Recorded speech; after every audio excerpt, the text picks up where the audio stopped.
Grace Bennett is joining me today. She's the project coordinator for Palmetto Place Children's Shelter. Welcome to the show. It's great to have you here. Thank you so much for having me. I'm excited to be here. And I'm excited too. I feel like I lost touch with you guys. You were one of my first interviews, so you're near and dear to my heart. Tell us a little bit about Palmetto Place. Palmetto Place is a home for kids who have been abused or neglected and homeless teens. We have been a part of the Columbia community for more than 40 years. And 2016, I want to say last year, Okay. We were able to expand our original house and our programs for homeless teen through a second location. The renovation has expanded so that you're able to serve more youth. Correct. The original plan was to expand our home from 20 beds to 30 beds. We had been turning away too many kids every month simply because we didn't have the space for them. Some things are just meant to be, and when the timing is right, we were actually able to purchase a second location. And so now we have our original home with 30 beds, but this second location, referred to as our teen house, with 25 beds for teenagers who are experiencing homelessness in the Midlands. Okay. How do these youth come to you? That's a great question, and they really come from multiple different methods. Some of our kids are in foster care, and they're placed at Palmetto Place through the Department of Social Services. But for those homeless teens, the ones who don't have the state protecting them, they usually find our services through a school social worker or counselor, through one of our many partner agencies, or even through word of mouth. There are many homeless teens, and as we are able to help them have the tools and resources to reach independence, they then share that information with their friends. I don't think many people know that we have such a problem with homelessness with our teens.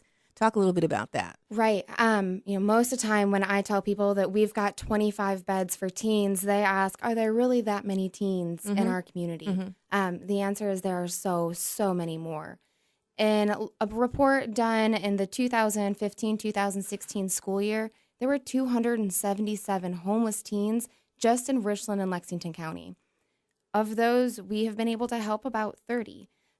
So there's constantly a wait list for our programs and our services, but we do our best to get those kids through that wait list and into our programs where they can take those steps to reach their goals. All right. So how are you funded? Another great question. We are partially funded through the state for our foster care programs. But again, that homeless teen program doesn't receive any federal or state funding. It is about $700,000 a year, and that money comes from the generosity of our neighbors and our supporters and our friends. The majority of those funds are donations from church groups, from civic groups, from the Junior Women's Club and the Junior League, the Rotary clubs and Sunday school groups. I mean, you name it, our community rallies behind us to help us care for these kids and teens. And that's one reason why I wanted to get you guys on, because if anyone is thinking about an organization to help out or to donate money to, this is a great organization, Palmetto Place. You guys do amazing work year-round, and you have to do a lot of fundraising too. Correct. So we host 3 major fundraisers a year. Our largest fundraiser is actually coming up in April, and this is Sweet and Savory. It's a chef's competition. If you love good food, buy a ticket to Sweet and Savory. Your taste buds will be blown away. So you guys get like some of the top chefs in the area. We bring in 10 of the Midland's top chefs who prepare a sweet dish or a savory dish.